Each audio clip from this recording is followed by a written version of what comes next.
sit down, keep your eyes out. Some days we get the full day of an upper show. Some days we might see a few marine life or a few birds flying around. More eyes out, more chances of us seeing something. So if you do see something, water spouting out, or something jumping, put one hand up, and we'll go investigate. 3 chances, you guys have to swim back.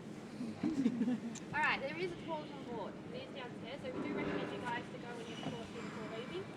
It is a bit lumpy, it's not very great down when we're wearing one of our red jackets. Bumpy ride. Right, the red jacket. A fancy red ball one. One size fits all. We do have a blue one with a yellow hood. For mobility issues, if you have mobility issues, if you're pregnant, we just prefer a bigger jacket. We do have kiddie size jackets. We do find an adult. Oh, next one. Next one.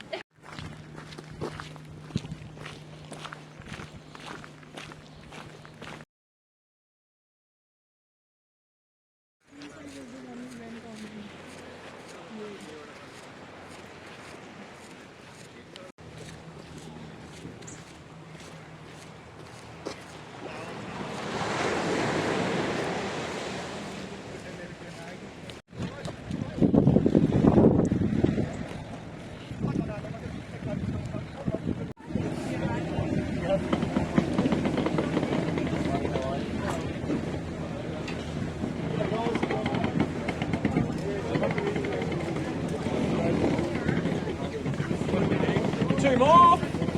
There are 3 of us. Okay. Come on over, guys. Oh, someone's been a bit too hard on it.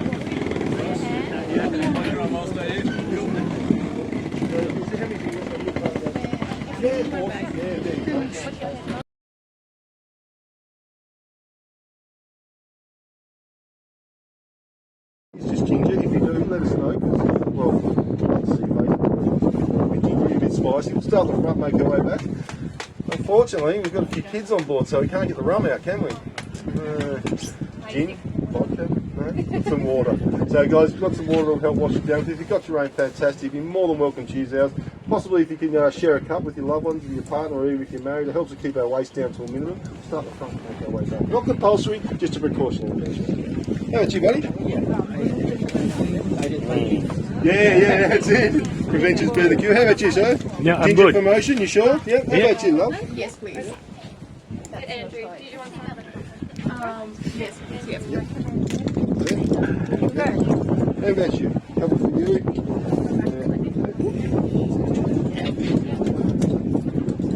Sorry to lean over the top here. How about you? One for you. There we go.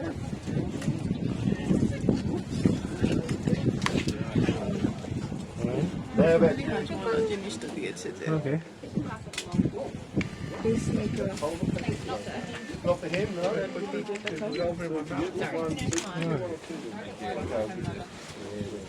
Yeah, that's it. How about you?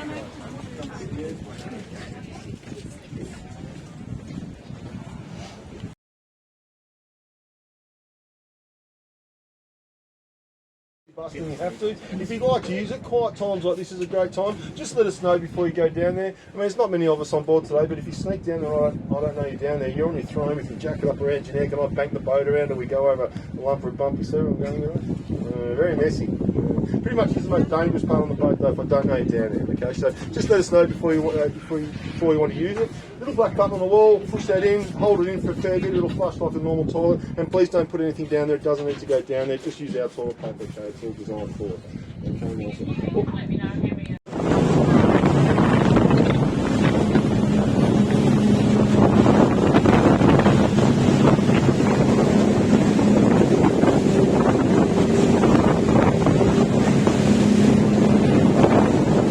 So right now we're looking at the start of South Bruny National Park. Starts where we are now. We're going to go 30 kilometres all the way down to the very bottom end of Bruny. A group of islands down there called the Fry Rocks.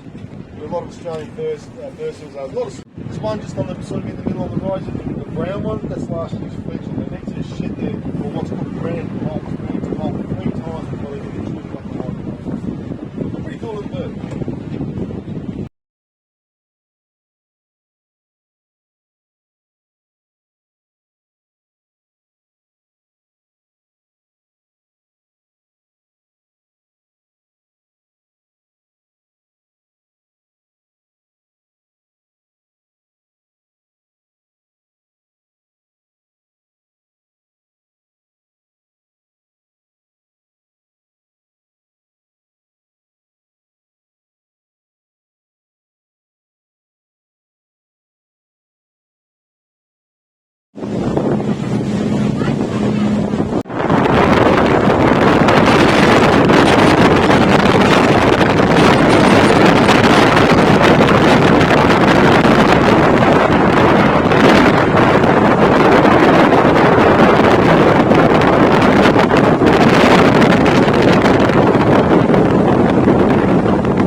staying on the island, there's a beautiful walking connection too that goes all the way along. It's called the Fluted Cakewalk, the grass pine track.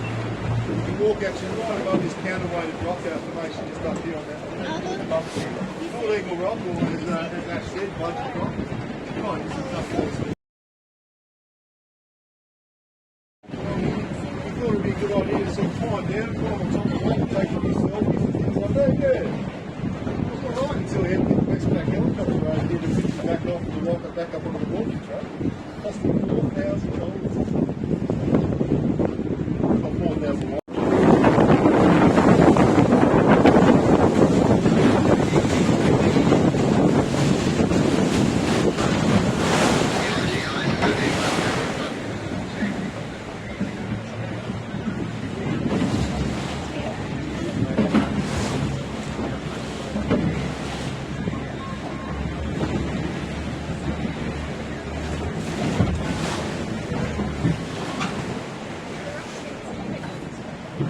So as we're travelling around too, you've got to take note of this. It's all part of a little exam afterwards. You know, if you don't get it right, you don't get your lunch. Yeah. So little colours. Anyone notice the colours on the rocks? The yellows and oranges, things like that. No, it's what we call lichen.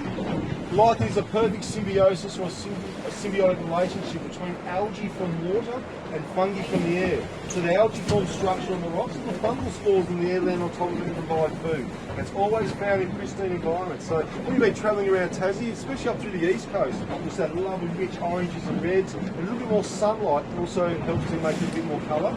And that grey band on Penguin Island over there, that's lichen as well. It's facing more south and not picking up as much sunlight. So it's a perfect symbiosis or a perfect harmony that both need each other to survive. Good way to remember it is algae. We went to a party one time. We had a fun guy there. They took a liking to each other. There's a golden arch over the top of it. Drive in, golden arch. And again, guys, you are more than welcome to stand up. Just make sure you've got a hand on the rail. Welcome to Macca's. This is the closest you're going to get to McDonald's on Bruny Island. We'll make sure of that as well. Beautiful spot. There's quite a few things to notice while we're in here. One for starters is as that swell pulls back, have a look at the side decay on the rock wall, just below the water line. There's a pink leaf growing there. And that's what we call cormorant algae. It's a trick of nature. Nature's way of absorbing sunlight, turning yourself into pink cucumber. Every plant needs sunlight to grow. Mother Nature turns herself a pink colour to absorb. Now also on borderline inside the cage, you see some barnacles growing, and they'll only grow with every consistent wet water. Then as we start to make our way out, you see another type of shellfish growing in the rock wall, about the size of a 20 centimetre or a few centimetres. They are limpers. Now they're a member of our gastropod family called marine snail. They're a protected species in Tasmania. We're not allowed to harvest those guys out here. They only move about 10 centimetres from where they'll hatch. They stay pretty much in the 10 centimetre area. Now, a little fun fact about the limpers just there is one of the hardest known organic substances that's inside those limpers. Their rasp, or their teeth, so to speak, is actually the same density as diamond. So they don't actually recover over diamond, they can actually scratch diamond there. Pretty cool. Pretty amazing stuff. Now, bigger cousin of those limpers that we get down here is the abalone. It's a big industry in Tasmania.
Balls up, here we go.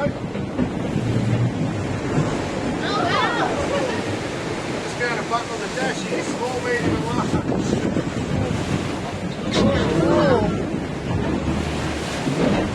Smell. Now when you go diving, it doesn't suck you when you go above. The point of a lot of life, when you have a plan, it's photos of the size of that sunlight. And that fella up the front there,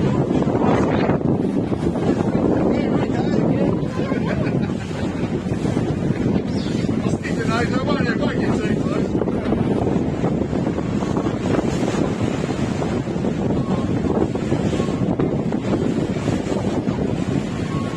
Again, you can see those barnacles growing up above them and coming up to the top. That's telling us that water's always wet.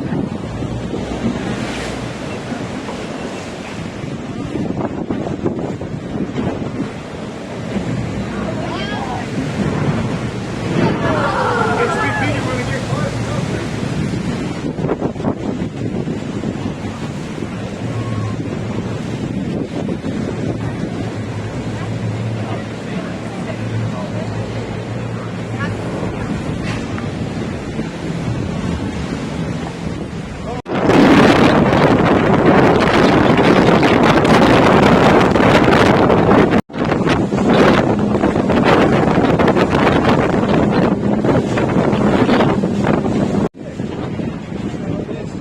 Yeah, it's hard to sell. Can't position itself again. The eagles are nesting in there at the moment, so sometimes they're here at the moment, but they do have lots of different nests and they alternate each year. White-bellied seagulls, second largest bird of prey in Australia, and our wedge-tailed eagles down here are the largest bird of prey in Australia. Pretty amazing. Can't see anything around at the moment. How are we going?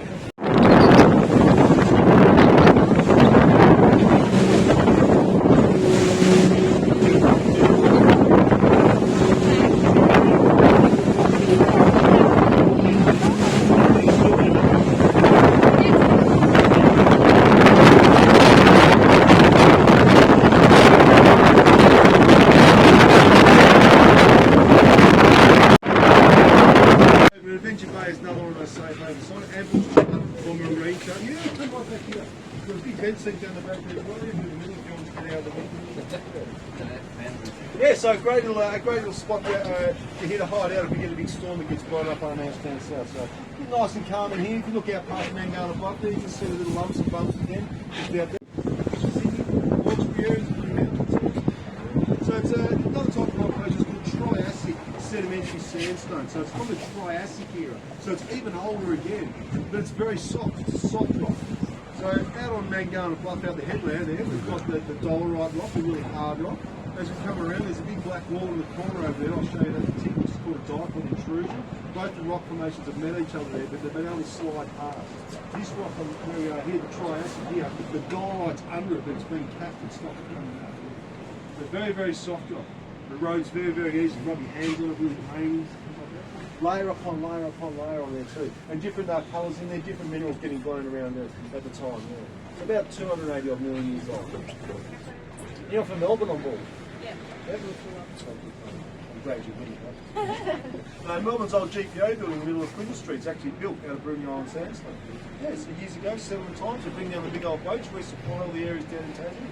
The lads worked out a lot of resources to use back up in mainland Australia, so what they needed first was some ballast in the bottom of the boat. So to go from here, if you've been on the Spirit of Tassie, sometimes going from here to Melbourne can be a bit of a wild ride at a time, so they needed a little bit of ballast in the bottom of the boats. So on the other side of the island, they mine this rock out, that's where they put quarries fucking up. Usually big cube block forms, they put it on the bottom of the boats, use it as ballast and stability. And once they got up to Melbourne, they dig it up into smaller bricks and they build buildings out. So it's the old GPO building was built.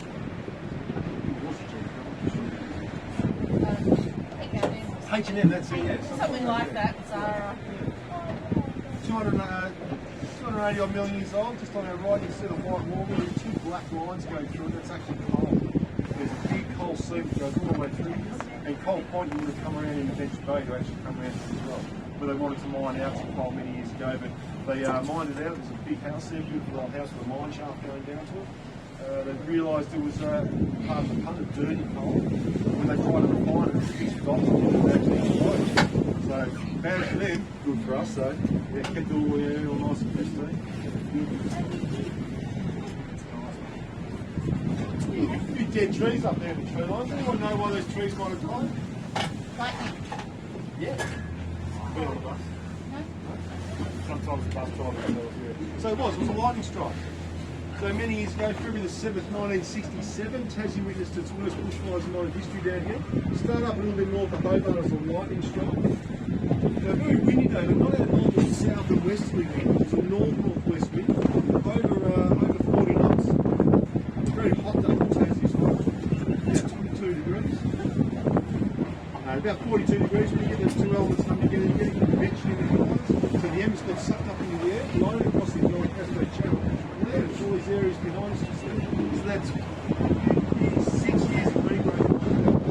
Scientists right back at the time, tricked them out of 120 years it take the time to see to get all the way up the top of the hill up there today. 63 people lost their lives, hundreds of homes destroyed, and thousands of wildlife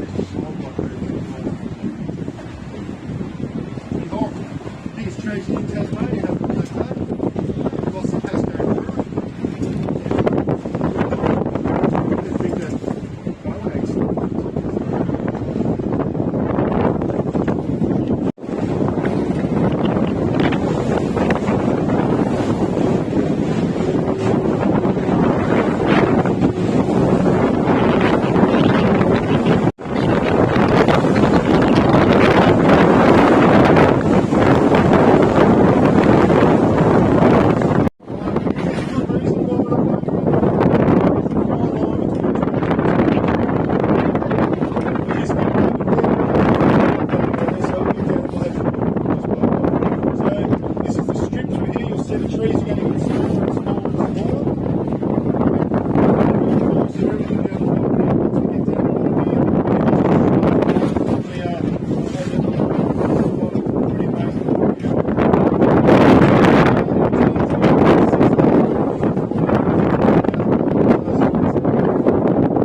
everything out of the ocean. We come up to the depths during the night time. So you find a lot of food at night, those whiskers on the place, what's called the frisso. Fan that out, track down into turbulence, have something to eat.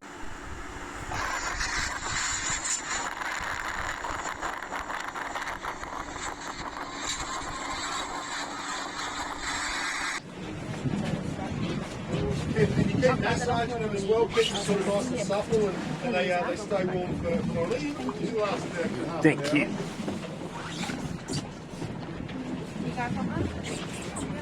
So you don't have to do it like that, you can wait for the last 15 minutes. Oh, is that a tip? I didn't realise my hands are so hot. Yeah.